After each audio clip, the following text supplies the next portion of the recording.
Hello and welcome to Sean White's Solar and Energy Storage Podcast. This week we have part 3 in a series of podcasts with Brian Hayden, who along with Duncan Miller is a co-founder of HeatSpring, a renewable energy online training platform. This week we learned how HeatSpring came to be by 2 MBA candidates from a Boston-based Babson College's entrepreneur program after they tried to get renewable energy educated in order to become integrators and were not satisfied by the training out there. So instead of becoming integrators, they started doing renewable energy training themselves. And their recipe was to find the best instructors who are subject matter experts that also like to teach and perhaps have written some books. HeatSpring has been a success story. We also discuss in this episode Grid Alternatives, which is an organization that complements online solar training very well and is often described as the habitat for humanity for solar, where people, including our students, can get free hands-on experience installing solar on real houses, and at the same time, they get that feel-good feeling for helping people in need get away from underneath their monthly electricity bills. To learn more about Sean White or his classes, go to solarsean.com. That's solar, SEAN.com. On with the show. So you and Duncan, the other co-founder of HeatSpring, did you say you guys met at Boston University? Close. We met at Babson College, which is a small school in Wellesley, Massachusetts, and it is known for one thing and one thing only, which is entrepreneurship. It's always like the number one ranked entrepreneurship school by U.S. News and World Report. I didn't really want to go get an MBA, but when my wife decided she was going to go back to school, the Boston area just has so many schools, and I was like, well, I don't need an MBA, but I certainly would like to go to Babson and spend a year there. So that's what I did. Does Duncan also have an MBA? Yep. That's where we met, in the MBA program at Babson College. It was a one-year program. That's what I've heard a lot of times is the good MBA programs. You make connections. That's the most important thing. No doubt. Yeah, between the lecturers and the professors we had, the other people in class, just having the time and space to think about what you want to do and explore it, I think that's the real value of school for me. And so just a little bit about Duncan, since you have actually met him in person. Well, I actually met him in person one time too. And Duncan's over in Portland, and he's a computer programmer too. Yeah, his background is business and finance. He grew up working in a funeral home. His parents ran a funeral home. So Duncan has a really interesting stories about that. And he was a sort of a accountant, consultant, finance guy. And he's just a really smart, methodical, thoughtful person. And he compliments me in a lot of ways, and I value him more and more as I get older and work with more people. The more I realize how special it is to found someone that compliments you so well. And as we began to go down the road of teaching online more, and as more and more was happening online and computers, we were just spending so much money on development. So we made a really tough call. Duncan took 6 months off of working on the business and got paid to go to school to learn to be a computer programmer. Oh. And it was probably the best investment the business ever made. Most small organizations like ours could never afford somebody like what Duncan can do. If you can code, you can get a job pretty much anywhere you want. And so to be able to... I spent a lot of time in Silicon Valley, and I know that it's like you can get a lousy apartment for $1 million. Yeah. So to have that capability in-house and not have to pay a consultant for it has been a huge advantage. And, it's allowed us to do some cool things with the business that we couldn't have afforded to do otherwise. That's great. So one of the things I was thinking about asking about was the other instructor. So I know that what I do, and I teach my classes and I promote my classes. I'm an affiliate, so I also promote other people's classes at HeatSpring, but I don't know too much about that. Maybe we could explain what the affiliate program is too. But as far as the other people, what they do, I know Ryan Mayfield, like I've worked together with him on other things, and he's a real nice guy. And he teaches the megawatt design course, but I don't know too much, if anything, about the other guys, except for what I see on the HeatSpring website. So I guess it's probably a similar thing that one of you guys called them up and say, hey, you want to teach a class? Yeah. It is, finding a great instructor is really hard because you have to be good at a lot of things. You've got to be a subject matter expert. You've got to be someone who likes teaching. You've got to have the availability to teach. It's a really hard skill set to kind of piece together. So you're kind of like a unicorn, Sean. Thanks. Yeah, I've noticed though that some of the smartest people out there that know the most are terrible instructors. Yeah, it's hard to understand this. Yeah, when you know everything, it's hard to relate to the people who don't.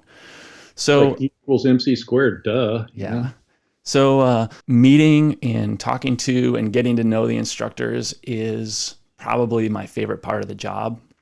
It's something that I miss a lot from doing the live trainings because it's, like you say, it's harder to get to know people when you're not having a beer with them or going out to dinner after a long day of training. So I do miss some of those great stories, but all the instructors that you see on the HeatSpring page are just super interesting people. The fact that they have that subject matter expertise, that they're interested in training, that they put up with me and sort of the way we work. You know, it's a special kind of person. And so they all, I can tell you, have really cool, interesting stories about themselves. And it'd be fun to maybe have some of them on and have them tell their stories. I met Ryan at the IREC Standards Committee. I was on the IREC Standards Committee for a couple of years, and we met in Boston at one of the IREC Standard Committee meetings.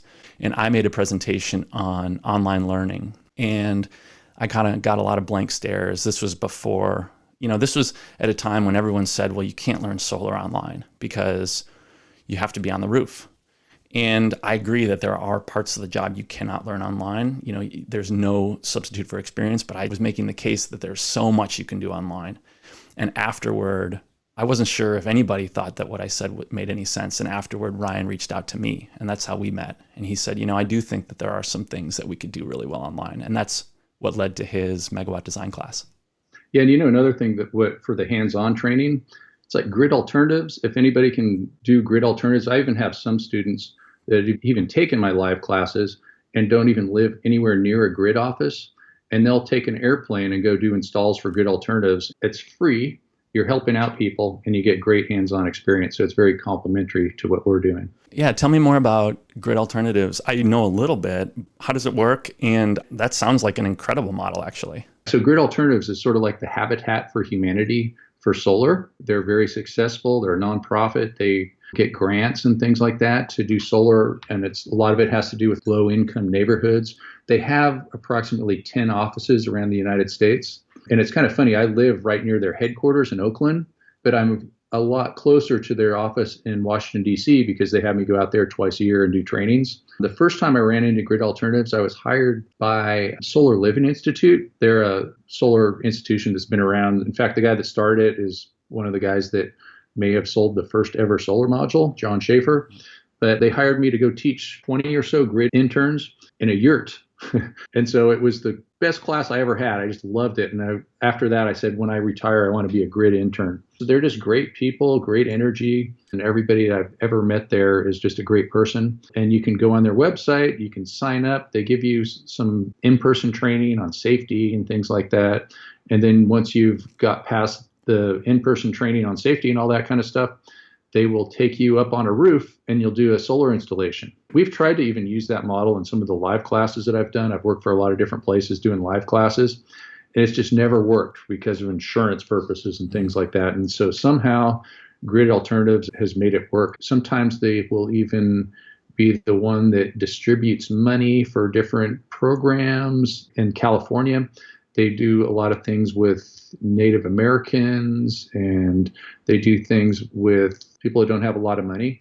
One of the things that they say about solar, especially in the past, it's so expensive, even though there's all those rebates out there, it's only going on homeowners' houses, and you got to be rich to have a house, especially here in the Bay Area. So solar was something that was for rich people, and it was unfair. You would get people outside of the solar industry saying that solar was unfair because it was for rich people.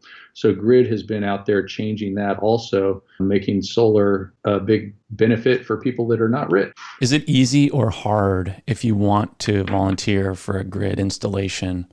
Is it hard to get staffed on one of those? Like, is there a waiting list, or, how's the capacity versus the demand synced up? I think like with anything, if you're a go-getter, you'll make it happen. I mean, there's like no doubt about it that you'll make it happen if you're a go-getter. I have a student that actually goes to the University of Michigan that she took my classes a while ago. I was just looking at your LinkedIn page and I was thinking how to introduce you to her. She's a go-getter. There's no grid office in Michigan. So she jumped on an airplane and came out and found a grid office. And I even saw her out here in Oakland doing some work for grid. Shout out to Alexis Thompson. So if somebody wants to make it happen, they'll make it happen. I know that in California, where I live in the Bay Area, there have been in the past waiting lists. So sometimes you have to wait. I'm not sure, if there's a waiting list situation going on right now. But if somebody wants to do it, they might have to wait or they would have to travel. So like I said, too, in the Bay Area here, it's $1 million house is cheap.